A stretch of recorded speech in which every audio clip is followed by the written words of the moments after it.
Digital currency यानी crypto currency की सबसे बड़ी खबर ये है कि भारत ने क्रिप्टो करेंसी को लीगल करार देने का फैसला किया है। लीगल इस अंदाज से होगी कि उस पर टैक्स लगाया जाएगा।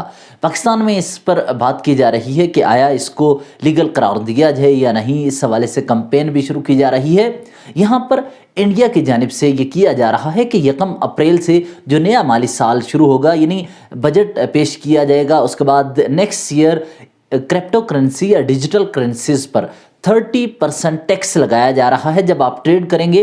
इस पर हम गुज़श्ता हफ्तों में ये बता चुके हैं कि कैसे आपने क्रिप्टो करेंसी के ज़रिए ट्रेड करनी है और वहाँ से अर्निंग करनी है, माइनिंग के ज़रिए, इसके अलावा ट्रेडिंग के ज़रिए। ये मुख्तलिफ़ तरीक़ों से आप पैसा कमा सकते हैं। लेकिन अब क्रिप्टो करेंसी या फिर डिजिटल करेंसी के लेन देन के हवाले से भारतीय हुकूमत ने फ़ैसला किया है और फाइनेंस मिनिस्टर की जानिब से ये कहा गया है कि अप्रैल के बाद 30% टैक्स लगाया जाएगा।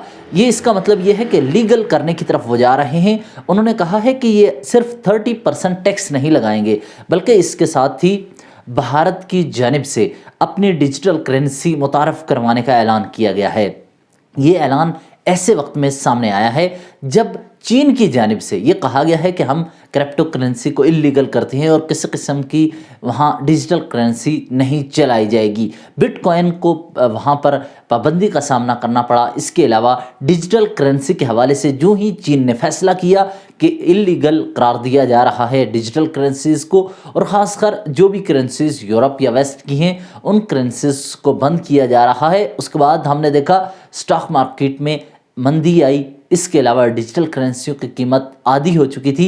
दूसरी जानिब एलन मस्क ने जो ही बिटकॉइन के हवाले से ट्वीट की, बिटकॉइन्स की जो कीमत थी $40,000 से फिर $60,000 तक भी गई। ये तमाम तफसीलात आपको बताने का मकसद ये है कि इस वक्त भारत जो दुनिया की बहुत बड़ी आबादी है, एक बड़ी मईशत है, चीन के साथ वो इस वक्त आबादी के लिहाज से टक्कर दे रहा है। लेकिन साथ ही भारत की मईशत को देखते हुए अगर एक भारत जैसा मुल्क क्रिप्टो करेंसी को, डिजिटल करेंसी को लीगल करता है तो दुनिया भर पे इसके असरात होंगे। डिजिटल करेंसी के हवाले से अगर आप चाहते हैं कि आप तक तमाम ख़बरें पहुंचती रहें दुनिया भर में, डिजिटल करेंसी में क्या हो रहा है, टेक्नोलॉजी की दुनिया में क्या हो रहा है, तो आप हमारे टेक्नोलॉजी के प्लेटफॉर्म को सब्सक्राइब कीजिए ताकि हर अहम खबर से आगाह रहें। लेकिन डिजिटल करेंसी के हवाले से सबसे बड़ी खबर यह कि 30% टैक्स लगाने की वजह से क्या लोग वहाँ पर इन्वेस्ट करेंगे या नहीं, क्योंकि 30% टैक्स बहुत ज़्यादा है। और ट्रेडिंग पर टैक्स अगर 30% होगा